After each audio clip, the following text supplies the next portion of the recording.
Hi there, I'm Chef Eric Crowley, owner of the Culinary Classroom in Los Angeles, and today we're going to make creme brulee. For our ingredients, we're going to need 1 pint or 2 cups of heavy cream, 5 egg yolks, 1/3 cup plus 2 tablespoons of granulated sugar, a little pinch of salt, and about half a teaspoon of vanilla extract. We are going to take our heavy cream and begin to scald it. That means we're going to place it into a medium-sized pot and put it over a high heat just until it starts to begin to boil.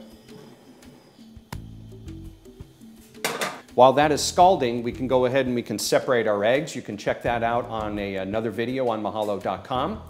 Part of the ingredient list with regards to our creme brulee is going to be some custard cups. We're going to make sure that we have those prepared, and we're also going to need a pot of hot water that I have back here on top of the stove. So the bubbling comes around the rim of the pot prior to it actually bubbling all over the surface and boiling over, and that is scalding.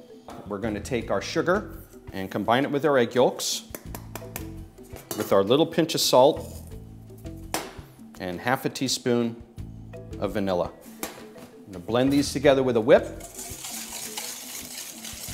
Get them really nicely combined. So we're going to do a classic technique that we call tempering, and that involves taking our hot liquid and incorporating it into some eggs by gradually pouring it in while we're constantly whipping and moving around our egg yolks. Going to take the hot cream and slowly pour it in.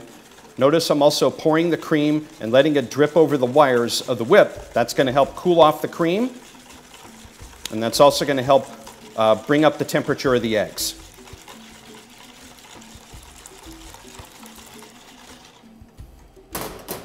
And I'm going to bring out a pan that I have prepared to make our custards. Okay.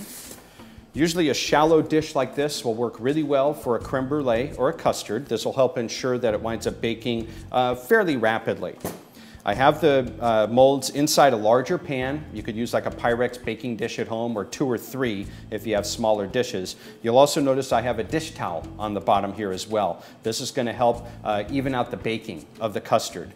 Another thing that we're also going to wind up utilizing is some hot water.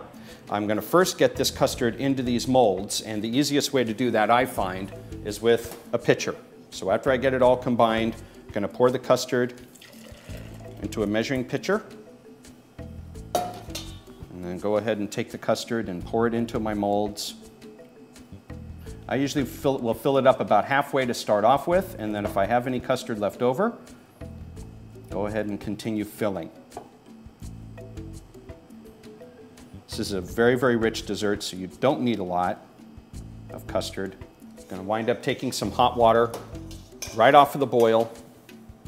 Really nice and hot. Water from the tap is just not going to be hot enough.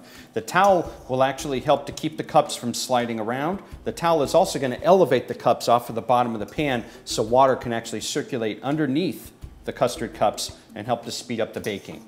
After I have these filled up about to where the water level comes halfway up the height of the cups, these guys are going to go into a 350-degree oven. I usually check them after about 20 minutes. And what we're looking for when we're checking them is we're looking for the custard cup, when we give it a little shake, to have a jello-like jiggle to it. So the custard has come out of the oven. It's really important to let it cool completely. If you have the opportunity, let it refrigerate overnight. Be really wonderful. The idea by that is that you're actually looking for a really cold custard, and we're going to have a hot, crispy sugar coating on top. I'm going to wind up taking some granulated sugar. If it's lumpy, go ahead and sift it. And we're going to sprinkle the sugar on the top.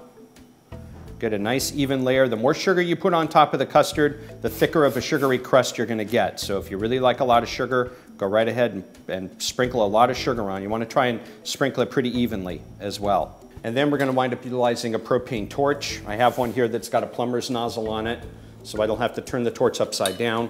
And I'm going to take the flame and slowly lower it onto the sugar, and you can see how the sugar starts to melt. One of the things that's really important is that you move it around. You don't want to let it set in one spot. I like to focus on the sugar that hasn't been melted yet. It's going to send up some smoke, so you want to open up your window, turn on your exhaust fan, and definitely try not to breathe in the smoke.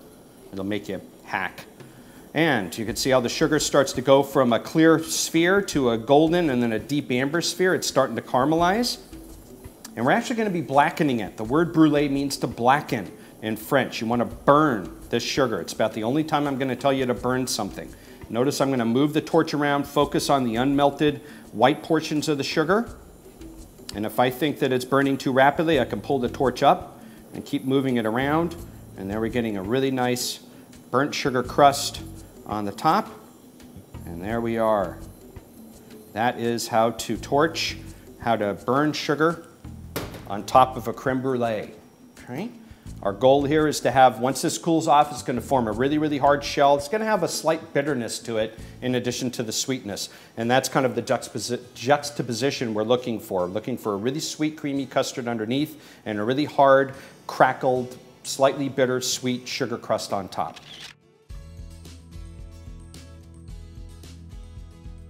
Thanks for watching. Be sure to click on other links so you can get other recipes. If you don't see something that interests you, email a request to requests@mahalo.com.